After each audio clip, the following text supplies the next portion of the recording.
ناظرین، talk show میں آپ سب کو خوش آمدید۔ ناظرین، موجودہ وقت میں پاکستان کے جو سیاسی، سماجی، معاشی، معاشرتی اور عدم تحفظی کے حالات ہیں کہ جہاں اس وقت کسی کو پتہ نہیں ہے کہ دوسرے لمحے کیا ہونے والا ہے،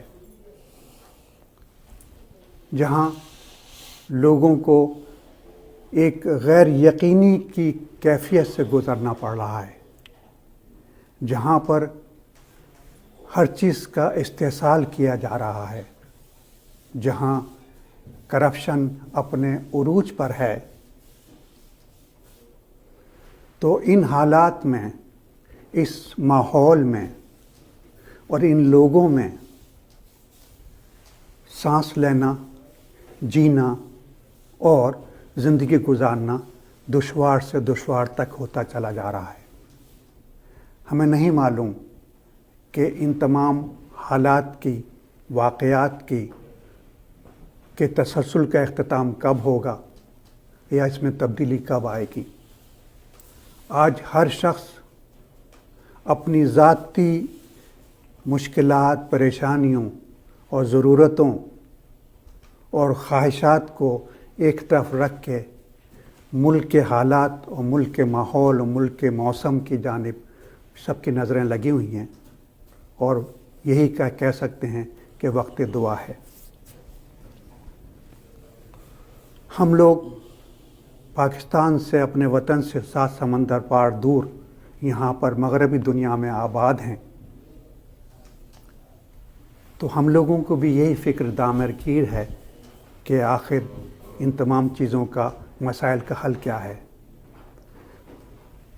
آپ سمجھ کے ہوں گے کہ آج کے ہمارے ٹاک شو میں جس شخصیت کو ہم نے گفتگو کرنے کے لیے مدعو کیا ہے، ان کا تعلق پاکستان سے، نہ صرف پاکستان سے ہے بلکہ براہ راست پاکستان کی سیاسی، سماجی، اقتصادی، معاشی اور معاشرتی حوالوں سے بھی ان کا براہ راست فیملی بیک گراؤنڈ بھی ہے، اور ان کا تعلق رہا ہے اور ان کی شرکت رہی ہے، اور یہ کہ ان تمام چیزوں میں انہوں نے حصہ لیا ہے۔ ہمارے آج کے مہمان ہیں جاوید سید صاحب۔ جاوید سید صاحب، میں آپ کو ٹاک شو میں خوش آمدید کہتا ہوں۔ شکریہ۔ ناظرین، جاوید سید صاحب، ان کی پیدائش لاڑکانہ، سندھ، پاکستان کی ہے۔ قیام پاکستان سے قبل آپ کے آباء و اجداد کا تعلق دہلی، انڈیا سے تھا۔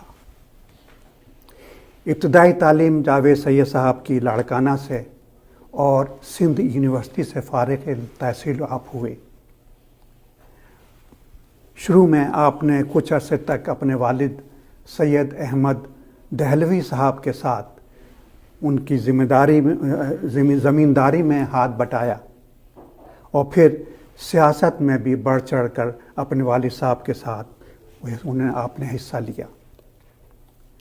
آپ کے والد ذوالفقار علی بھٹو کے دست راست اور پیپل پارٹی کے بنیادی ممبر تھے، جنہیں بھٹو صاحب نے پارٹی کے قیام کے لیے، جب اس کا چیپٹر، لاہور کا چیپٹر کھولا گیا، تو آپ کے والد صاحب سید احمد دہلوی صاحب کو لاہور بھیجا تھا باقاعدہ پیپلز پارٹی کے قیام کے لیے۔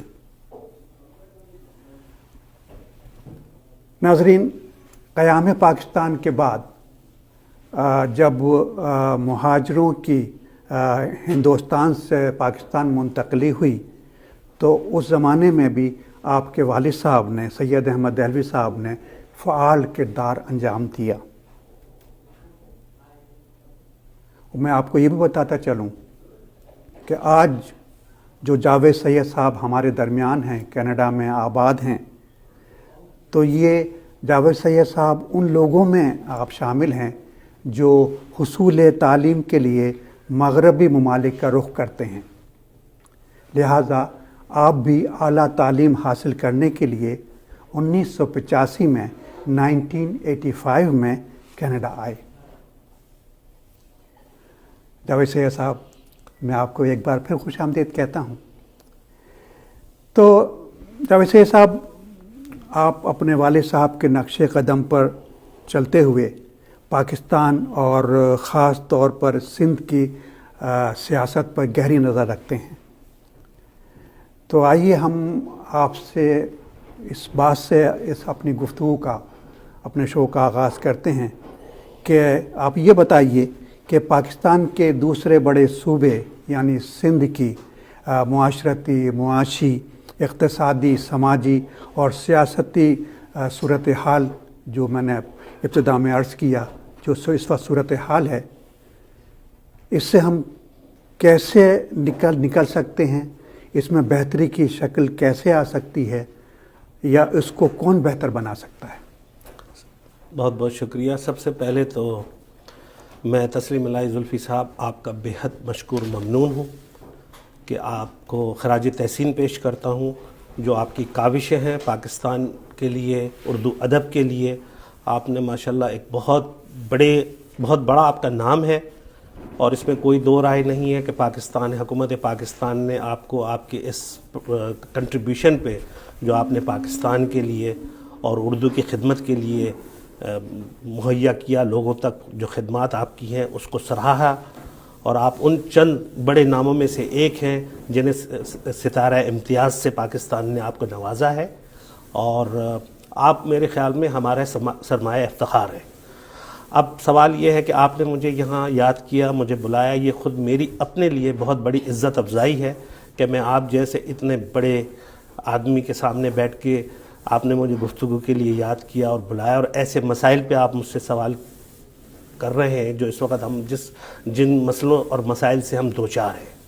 پاکستان معرض وجود میں آنے کے بعد جن حالات میں پاکستان بنا اور پاکستان کی جو صورتحال تھی اس وقت، وہ بڑی دیگر گوں تھی، کیونکہ پاکستان ایک دم 1940 میں قرارداد لاہور میں پاس ہوتی ہے، اور اس کے بعد ایک ایسا عالم بنتا ہے کہ لوگوں کو یہ سمجھ میں آیا، جو ہزاروں سال سے ایک ساتھ مل کے رہ رہے تھے، کہ صاحب ہمیں ایک الگ وطن چاہیے، اور اس الگ وطن بنانے میں جو قربانیاں دی گئیں، اس وقت جو احتسال ہوا ہے جانوں کا، جو لوگ دونوں طرف، یعنی اس طرف جو پاکستان کے لوگ رہتے تھے ان کے بھی بے تحاشا نقصان ہوا، جو اس طرف ہندوستان میں لوگ رہتے تھے، تو یہ بالکل ایسے ہی تھا کہ جیسے ایک گھر میں بھائیوں کا ایک بہت زبردست جھگڑا ہوا، اور وہ ٹینشن کریٹ ہوتے ہوتے دو الگ گھر بن گئے، لیکن لوگ ہمارے وہی ہیں، وہی انداز ہے، گفتگو ہے، وہی کھانے ہیں، وہی باتیں ہیں، اور جو چیزیں جیسے ابوالکلام آزاد نے کبھی کہا تھا، نہرو نے کہا تھا کہ میں بھارت سے میرا تعلق ہے اور میں ہندو مذہب کو فالو کرتا ہوں، تو ابوالکلام آزاد نے کہا تھا ہندوستان سے میرا بھی تعلق ہے، میں اسلام کو فالو کرتا ہوں۔ اب جب پاکستان بن گیا، اور پاکستان میں اس وقت جیسے کہ آپ کو پتہ ہے کہ حالات کی صورتحال یہ تھا کہ پاکستان جب کے بنتے وقت بے سر و سامانی میں لوگ ادھر سے وہاں جا رہے تھے اور وہاں سے ادھر آ رہے تھے، پاکستان بالکل ایسا لگتا تھا کہ اب گیا اور جب گیا اور اب گیا، لیکن اس وقت جو لوگ آئے اس میں وہ پڑھا لکھا طبقہ جو یو پی، سی پی، بہار اور حیدرآباد، دکن سے آیا تھا، انہوں نے آ کے پاکستان کو سنبھالا دیا، اور ان کا بہت بڑا کنٹریبیوشن ہے، اور میں بھی انہی میں سے کسی ایک کی اولاد ہوں۔ میرے والد کی بھی بہت بڑی قربانیاں ہیں اس پاکستان کے ساتھ جو موجودہ پاکستان ہے، اور کیونکہ اس وقت بے سر و سامانی کی حالت میں مہاجر جب آ رہے تھے تو ان کی ریہیبلیٹیشن جب ہوئی ہے تو میرے والد کا اس میں بہت بڑا دخل ہے، اور میں سمجھتا ہوں کہ میں نے آپ کی اس بات کا جواب دیا ہے کہ جو چھوٹا سا جو آپ نے مجھ سے سوال کیا تھا، آپ کوئی اس میں دو رائے نہیں ہے کہ پاکستان سے ہماری حب الوطنی، ہماری پاکستان سے محبت اور پاکستان سے جو ہمارا ایک لگاؤ ہے، وطن ہے۔ ہاں، تو یہ تو صحیح آپ نے فرمایا، لیکن میرا یہ سوال یہ ہے کہ اس وقت ہمارے ملک میں جو غیر یقینی کی صورتحال ہے، اور جو اس وقت میں سیکیورٹی نہیں ہے، عدم تحفظی ہے، اور جو استحصال ہو رہا ہے اور جو کرپشن ہو رہا ہے، یہ اس کی وجہ کیا ہے اور اس سے ہم کیسے نکل سکتے ہیں؟ دیکھیں تسلیم بھائی، آپ اس بات سے اچھی طرح واقف ہیں اور آپ نے بھی بہت وقت پاکستان پہ آپ کی بھی بڑی گہری نظر ہے. ہم جب سے بڑے ہوئے ہیں اور خاص طور سے میں بات کروں گا 1965 کے بعد کی، ہم ہمیشہ ہر دور میں ہی سنتے چلے آ رہے ہیں کہ پاکستان میں کرپشن بھی ہے، پاکستان کے عدم تحفظ بھی ہے، پاکستان کی صورتحال بہت دیگر گوں ہیں. لیکن الحمدللہ ثم الحمدللہ اس میں کوئی دو رائے نہیں ہے کہ ان ساری باتوں کے باوجود پاکستان سے محبت کرنے والے، اس سرزمین سے محبت کرنے والے اور اس ملک سے، وطن سے محبت کرنے والے ایماندار سچے لوگوں کی بھی کمی نہیں ہے. اور اگر بالکل ایسی بات ہوتی کہ وہاں پر بالکل عدم تحفظ ہے، کرپشن ہے، اور جو بھی آج میڈیا اچھالتا ہے کہ پاکستان کے بارے میں جو وہ برائیاں بتاتا ہے، میرے خیال میں میری رائے اس سے بالکل مختلف ہے. قطع کلام کروں گا میں بھائی کہ آج ہم دیکھتے ہیں کہ پاکستان میں بالعموم اور صوبہ سندھ میں بالخصوص لوگ ایک دوسرے کو غدار کہنے میں کوئی عار محسوس نہیں کرتے. ان کا دوسرا جملہ یہ ہوتا ہے کہ تم غدار ہو. تو یہ بتائیے کہ اگر سب لوگ غدار ہیں تو وفادار کون ہے؟ کن لوگوں سے یہ ملک اب تک قائم ہے؟ کیا صرف فوجی ہی وفادار ہیں؟ بلکہ اب تو فوجیوں کو بھی غدار کہا جا رہا ہے. پرویز مشرف کو بھی غدار کہا گیا، ان سے پہلے بھی جنرلوں کو غدار کہا گیا. تو سب یہ غدار ہیں. اگر ایک حمام میں سبھی ننگے ہیں تو بھائی جامع زیب کون ہے؟ اور یہ کہ کون وفادار ہے ملک کا، اور وہ کون ہے جس کی وجہ سے ملک قائم ہے اور چل رہا ہے؟ پاکستان تو اللہ تعالیٰ کا ایک انعام ہے جو وہاں کے لوگوں کو دیا گیا ہے، اور میں اس میں بتا دیتا ہوں کہ اس میں کوئی تخصیص ایز سچ نہیں ہے. پاکستان کے خطے میں رہنے والے جتنے بھی لوگ ہیں اور جو وہاں پر آ کے جو بسے، پاکستان ان سب کا ہے. اب ہے پاور جنگ کہ مراد کس کو کتنی ملے اور کون کتنا اس کا شیئر لے. اب ہمارے یہاں غدار کا لفظ جو ہے وہ تو بالکل ایسا عام فہم ہو گیا ہے، جہاں یہاں جیسے بہت ساری سلینگ لینگویج کے اندر کچھ ورڈز ایسے ہوتے ہیں جن کو ہمارے کلچر کے اندر بالکل ایکسیپٹنس ایسی ہو جاتی ہے کہ لوگ اس پہ برا نہیں مانتے. تو ہمارے یہاں غدار کا لفظ بالکل اس کی تو آپ سمجھ لیں کہ وہ حیثیت ہی ختم ہو چکی ہے. وہ لفظ جتنا، یعنی کہ میں تو سمجھتا ہوں کہ شاید اس کو تو بہت عزت افزائی کا نام دے دیا جائے. ہم نے جن لوگوں کو غدار کہا، میرے خیال میں سب سے زیادہ محب وطن وہی تھے. یہ آپ سمجھ لیجئے کہ یہ ایک وہ طبقہ ہے جو اپنے مفادات کی جنگ میں جب کامیاب نہیں ہوتا ہے تو وہ جو لوگ کامیاب ہو جاتے ہیں انہیں بڑے وہ آرام سے غدار کہہ دیتے ہیں. ورنہ آپ مجھے بتائیے کہ پچھلے دنوں، یعنی آپ یہ دیکھیں کہ پرویز مشرف، میں نام نہیں لینا چاہتا تھا لیکن مجبور ہو گیا میں، ان کے اوپر لوگوں نے غداری کا، موجودہ حکومت کے چند لوگوں نے، اور یہ وہی لوگ ہیں جو پرویز مشرف کے ساتھ بیٹھ کر، ان کی ٹیبل پہ بیٹھ کر پاکستان کے فیصلے کرتے رہے ہیں. اور جب وقت بدلا تو اتنی تیزی کے ساتھ ان لوگوں نے ٹیبل بدل لی، اب ان کو غدار کہہ دیا. اور اس میں ایسے بڑے بڑے یعنی نام ہیں، اتنے بڑے بڑے نام ہیں کہ ایک وزیر صاحب کو تو باقاعدہ پھر فوج نے کہا کہ آپ ریزائن دیں اور جا کر آپ جو ہے ایک طرف ہو کے بیٹھے، کیونکہ ساری ڈرافٹنگ تو آپ ہی کی ہوئی تھی. آپ ان کو کس طرح سے رگیت رہے ہیں بری طرح سے. اور پھر وہ صاحب باقاعدہ ریزائن دیتے ہیں اور پھر ان کا ڈرامائی انداز میں ان کا ریزائن ایکسیپٹ ہوتا ہے. اور اس کے بعد پھر ان کو جب وہ پرویز مشرف پاکستان سے باہر چلے گئے تو انہوں نے پھر باعزت طریقے سے وہ پھر جا کے مسند پہ جا کر ان کو بٹھا دیا گیا. اب مجھے آپ یہ بتائیے کہ جہاں غداری کو اس طرح سے جس کے ساتھ کھلواڑ کھیلی جا رہی ہو اس ورلڈ کی، اچھا وہ پرویز مشرف صاحب وہ پوری دنیا کے ٹی وی چینلز کے اوپر بیٹھ کے پاکستان کو جس طرح سے ڈیفینڈ کر رہے ہیں، یعنی ایسا ڈیفینڈ تو وہ بھی نہیں کر سکتے جو لوگ یونیفارم میں بیٹھ کے کر رہے ہیں. تو بھائی اب آپ مجھے بتائیں کہ اس سے زیادہ زندہ مثال اور کیا ہوگی. تو برائے کرم مہربانی کر کے یہ غداری وداری کے الفاظ جو ہے نا، ان کو پلیز مہربانی کر کے آپ ان کو نکال کے باہر پھینکیں. یہ اردو ڈکشنری کے یہ الفاظ یا ان کے لیے کوئی معزز اور محترم اور محب الوطن ان کے نیچے اس کا وہ آپ لکھیے کہ یہ غدار لفظ کے معنی یہ ہوتے ہیں کہ بھئی بہت اچھا انسان.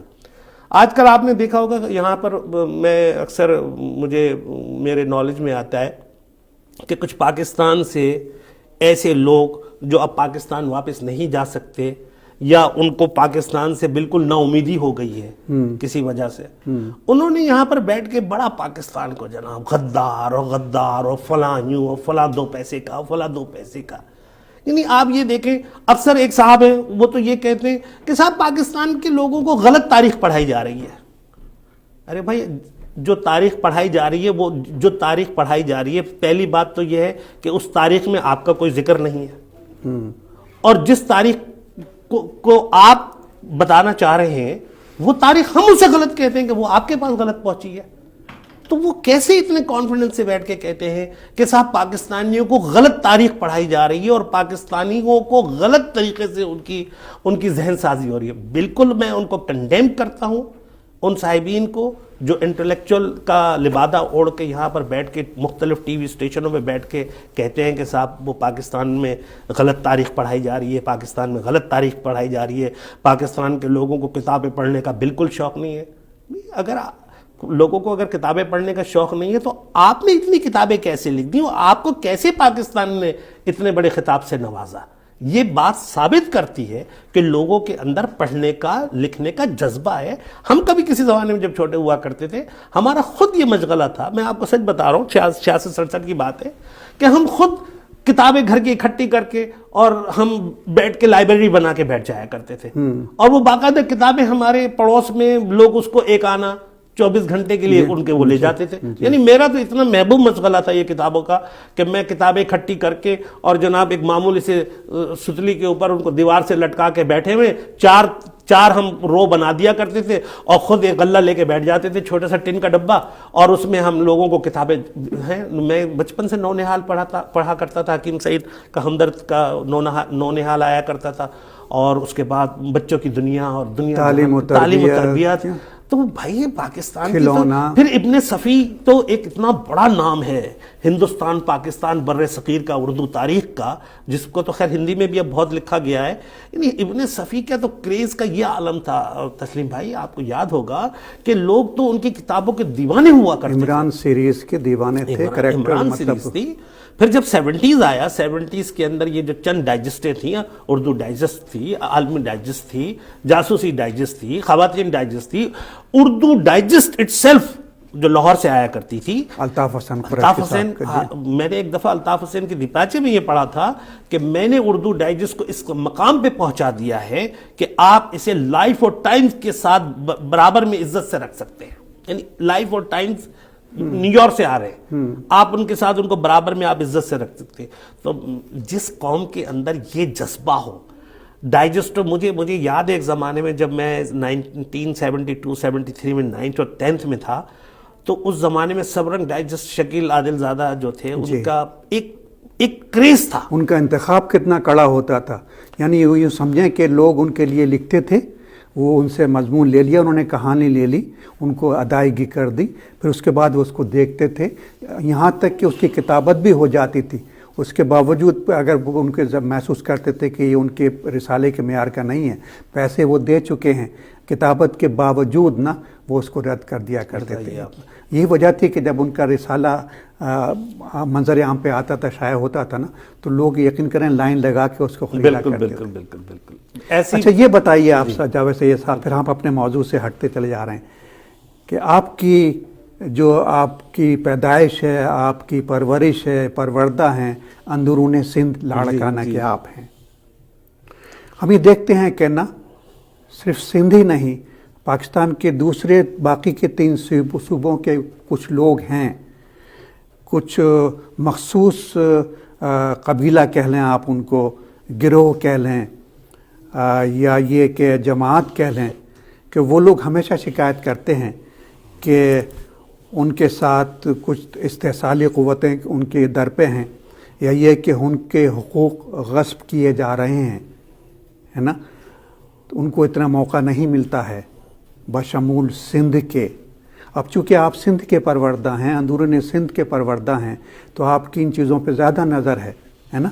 تو آپ یہ بتائیے، دوسرے صوبوں کو تو الگ رکھیے، چونکہ میرا اور آپ کا تعلق سندھ سے ہے، ہے نا. ان چیزوں سے ہم دیکھ رہے، ہمارے تجربے مشاہدے میں آئی ہیں اور گزرے ہیں ان چیزوں سے. تو کیا یہ کہنا صحیح ہے کہ سندھ میں کچھ مخصوص لوگوں کے حقوق کو غصب کیا جا رہا ہے، ان کے پامالی ہو رہی ہے، ان کا استحصال کیا جا رہا ہے، یا ان کو جو ان کا حق بنتا ہے وہ ان کو نہیں دیا جا رہا؟ جیسا کہ ہم موجودہ وقت میں دیکھ رہے ہیں کہ ہمارا منتخب میئر ہے نا، وہ اس وقت جیل میں ہے نا، اس کو اس کی خدمات و سروسز ادا کرنے کا موقع نہیں دیا جا رہا. پہلے تو میں تسلیم بھائی آپ کو تھوڑا سا سندھ کے حوالے سے آپ نے بات کی، آپ کا بھی تعلق سندھ سے ہے، میرا بھی تعلق سندھ سے ہے. پہلے تو میں تھوڑی سی سندھ کی اہمیت بتانا چاہتا ہوں جی. کیونکہ سندھ یہ وہ صوبہ ہے جو میرے خیال میں سب کانٹیننٹ کا ایک بہت منفرد اور یونیک صوبہ ہے جی. اور اس کے رہنے والے بجا طور سے میں اور آپ فخر کر سکتے ہیں کہ موہنجو داڑو کی جو تہذیب ہے وہ 4,500 سال قبل مسیح وہ بھی سندھ ہی سے متعلق ہے. اور میں تو خصوصی طور سے اسی ضلع لاڑکانہ میں پیدا ہوا ہوں جہاں یہ موہنجو داڑو ہے. جی. اور حقیقت میں بات یہ ہے کہ میں اس کو بڑے خوشی کے ساتھ یہ بات کہوں گا اور فخر کرتا ہوں کہ ہم ایسی جگہ سے ہمارا اور آپ کا تعلق ہے جو پاکستان کا کی صوبہ ہے. سندھ دیکھیں کی صوبہ ہے. میں آپ کو بتا دیتا ہوں کہ پاکستان، اصل پاکستان جو ہے وہ سندھ ہے، کیونکہ یہ صوبہ ہے جس نے پاکستان کے لیے جدوجہد کی ہے. یہ صوبہ ہے جس کی وجہ سے پاکستان معرض وجود میں بھی آیا ہے، کیونکہ یہ سندھ سے ہی سب سے پہلے سندھ کے اندر سندھ پاکستان کے ریزولوشن پاس ہوا تھا. اور سب سے زیادہ جس صوبے نے لوگوں کو گلے سے لگایا، آنے والے لوگوں کو، جو یا آپ شاہ نواز بھٹو صاحب کے زمانے کی بات؟ میں شاہ نواز بھٹو صاحب کے زمانے کی بات نہیں کر رہا ہوں، میں بات کر رہا ہوں 1940 کے بعد کی. جی. کیونکہ شاہ نواز بھٹو صاحب جو ہیں وہ تو 1936 یا 7 میں وہ لاڑکانہ چھوڑ کے چلے گئے تھے جونا گڑھ. اچھا. بھٹو صاحب کے جو والد تھے، وہ الیکشن ایک ہوا تھا برٹش انڈیا کے دور میں 1935 یا 37 میں وہ الیکشن ہوا تھا. اس الیکشن کے اندر مگر بھٹو صاحب کی بھی تو غالباً 1927 کی پیدائش بھٹو صاحب کی 1927 کی پیدائش ہے لاڑکانہ کے اندر. اس وقت ان کے والد صاحب شاہ نواز بھٹو جو تھے وہ لاڑکانہ میں جو اس وقت کی جو اسمبلی تھی، ان کی پیدائش کے بعد جونا گڑھ گئے تھے نا؟ پیدائش کے بھی بہت بعد گئے تھے، بہت بعد میں گئے تھے.